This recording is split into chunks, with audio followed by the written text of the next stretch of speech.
പ്ലാവുകളിൽ ചക്ക വിളഞ്ഞതോടെ ഇടുക്കി ചിന്നക്കനാലിലെ കൃഷിയിടങ്ങളിൽ തമ്പടിച്ച ചക്കക്കൊമ്പൻ. പ്ലാവ് കുലുക്കി ചക്ക പറിച്ച് ഭക്ഷിക്കുന്നതിനൊപ്പം കൃഷിയിടങ്ങളിൽ വ്യാപക നാശമാണ് വരുത്തിവെക്കുന്നത്. കൈവശ ഭൂമിയായതിനാൽ കൃഷിനാശത്തിന് നഷ്ടപരിഹാരവും കർഷകർക്ക് ലഭിക്കുന്നില്ല. കൈവശ ഭൂമിയിൽ മരം മുറിക്കാൻ അനുമതിയില്ലാത്തതിനാൽ പ്ലാവുകൾ മുറിച്ചു മാറ്റാനും കഴിയുന്നില്ല. ആക്രമണകാരിയായ ചക്കക്കൊമ്പൻ ജനവാസ മേഖലയിലേക്ക് ഇറങ്ങാതെ നോക്കുന്നതിന് RRTയും കാര്യക്ഷമമായി പ്രവർത്തിക്കുന്നില്ലെന്ന് നാട്ടുകാർ.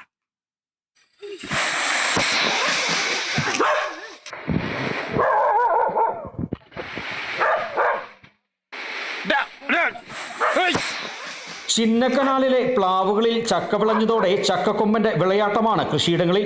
കഴിഞ്ഞ ദിവസം രാത്രിയിൽ കോഴിപ്പന്നക്കുടി സ്വദേശിയായ രാജാറാമിന്റെ കൃഷിയിടത്തിലെത്തിയ ആന കൃഷിയിടത്തിലെ പ്ലാവിൽ നിന്നും ചക്ക പറിക്കുവാൻ ശ്രമിക്കുന്നതിന്റെ ദൃശ്യങ്ങളും പുറത്തു വന്നു. വളർത്തുനായ കുരച്ചു ചാടിയെങ്കിലും കൊമ്പൻ പിൻവാങ്ങിയില്ല. 3 മണിക്കൂറോളം പ്രദേശത്ത് തമ്പടിച്ച കാട്ടാന പിന്നീട് ഇവിടെ നിന്നും അടുത്ത കൃഷിയിടത്തിലേക്ക് നീങ്ങി. പ്ലാവ് കുലുക്കിയും കുത്തിമറിച്ചും ചക്ക ഭക്ഷിക്കുക മാത്രമല്ല, ഏലവും വാഴയും അടക്കമുള്ള കൃഷിവിളകളും വ്യാപകമായി നശിപ്പിക്കുകയാണ് നാട്ടിൽ വിലസുന്ന കാട്ടുകൊമ്പൻ.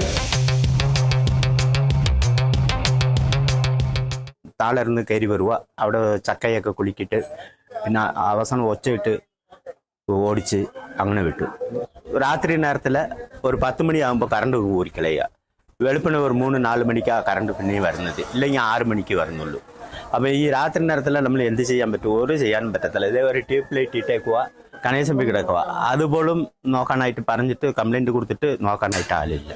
പിന്നെ എന്ത് ചെയ്യാനാ? ഈ ചിന്നക്കനാൽ വാസികൾക്ക് ரொம்ப ബുദ്ധിമുട്ടാണ് ജീവിക്കാനായിട്ട്. കഴിഞ്ഞ ഏതാനും ആഴ്ചകൾക്കുള്ളിൽ ഏക്കർ കണക്കിന് കൃഷിയാണ് ചക്കക്കൊമ്പൻ മാത്രം നശിപ്പിച്ചത്. ഇതുകൂടാതെ മറ്റു കാട്ടാനക്കൂട്ടങ്ങളും സിംഗകണ്ഠം BL റാവു മേഖലകളിൽ വ്യാപകമായി ഏലം കൃഷി നശിപ്പിച്ചിട്ടുണ്ട്. പ്രദേശത്ത് കൈവശ ഭൂമിയായതിനാൽ കർഷകർക്ക് നഷ്ടപരിഹാരവും കിട്ടുന്നില്ല. മുൻപ് പ്ലാവുകൾ വെട്ടിനീക്കുന്നതിന് കർഷകർ തയ്യാറെടുത്തെങ്കിലും കൈവശ ഭൂമിയിലെ മരം മുറിക്കുന്നതിനും അനുമതിയില്ലാത്ത സാഹചര്യം നിലനിൽക്കുകയാണ്. കാട്ടാനശല്യം മൂലം ഇപ്പോൾ കൃഷിയിടത്തിൽ കൃഷിയിറക്കാൻ കഴിയാത്ത സാഹചര്യമാണെന്നും നാട്ടുകാർ പറയുന്നു.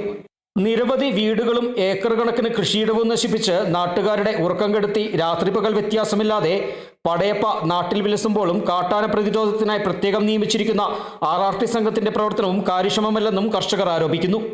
Bineesh Antony, Kerala vision news, Idukki.